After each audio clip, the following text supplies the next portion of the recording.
Dalam perkembangan lain, pembukaan semula laluan udara Kuching Pontianak oleh AirAsia dilihat memberi impak langsung khususnya kepada industri pelancongan perubatan dan perhotelan di Sarawak. Di peringkat kesihatan, Ketua Pegawai Eksekutif Wilayah Timur Malaysia KPJ Healthcare Berhad, Dr. Kenny Yap Kim Pei menyatakan pemindahan ibu negara ke Nusantara menjadi faktor lonjakan pelancong kesihatan ke Kuching sehingga 40% setiap tahun. And this is evidenced by a 40% increment of health tourism every year on that section in Kuching itself. So if you look into that potential rate, it will not slow down because the number of routes for us to channel into this category is increasing. What kind of route we are looking into? We are looking into border access, more border access.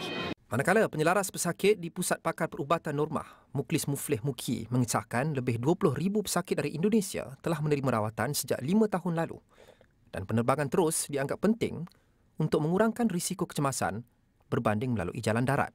Banyak data yang kami miliki dalam 5 dan 3 tahun terakhir ini adalah sekitar lebih dari 20,000 orang Indonesia yang datang ke Normah Medical Specialist Center untuk mendapatkan pengobatan dan perawatan. Dan itu adalah jumlah yang resmi. Artinya pasien yang datangnya jumlah pasien yang sesungguhnya. Artinya bukan pasien ulangan. Mungkin kalau ditambah dengan pasien ulangan atau visit mungkin lebih daripada itu. Sektor perhotelan juga menerima kesan positif dengan peningkatan pelancong dari Kalimantan Barat. Bagi pengurus Hotel Tune Milen Satap, pengunjung dari Pontianak, Singkawang dan Jakarta memanfaatkan perjalanan ke Sarawak untuk pelancongan, rawatan perubatan dan juga umrah. Dari Pontianak, ramai dari Pontianak, Singkawang, Jakarta memang ramai. Selain daripada liburan, ada industri macam perubatan, begitu. So kita memang selain daripada tu umrah pun banyak juga.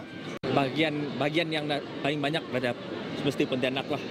Sebab ya bagusnya kita mula Sarawak Travel Fair di Pontianak untuk nyambut sedaknya datang lagi. Last question, so macam mana sambutan sepanjang bersama dengan fair? Sepanjang fair tu alhamdulillah kami orang banyak guest yang berminat untuk hotel kami orang dan hotel-hotel lain juga lah. Dalam pada itu, Ketua Komersial AirAsia Liana Mahizan berkata pembukaan laluan Pontianak Kuching yang bakal beroperasi pada September tahun ini bukan sahaja menyokong industri perubatan, malah turut merangsang pelancongan berdasarkan pendidikan di Sarawak. Dari pihak AirAsia kami berharap laluan Pontianak ke Kuching ini akan membangkitkan lagi dari segi tourism untuk Sarawak dan juga bukan setakat dari segi pelancongan tapi juga dari segi medical, dari segi pelajaran. Jadi kita akan dapat memanfaatkan lagi industri di Sarawak dari segi pelbagai cara lah. Beliau berkata demikian ketika ditemui media selepas menyempurnakan Majlis Pelancaran Penerbangan AirAsia dari Kuala Lumpur dan Kuching ke Pontianak sempena pameran pelancongan Sarawak 2025, anjuran Lembaga Pelancongan Sarawak atau STB di Kalimantan Barat. Turut hadir menyempurnakan majlis pelancaran tersebut adalah Gubernur bahagian Kalimantan Barat Ria Nursan dan Konsulat Malaysia di Pontianak Azizul Zekri Abdul Rahim.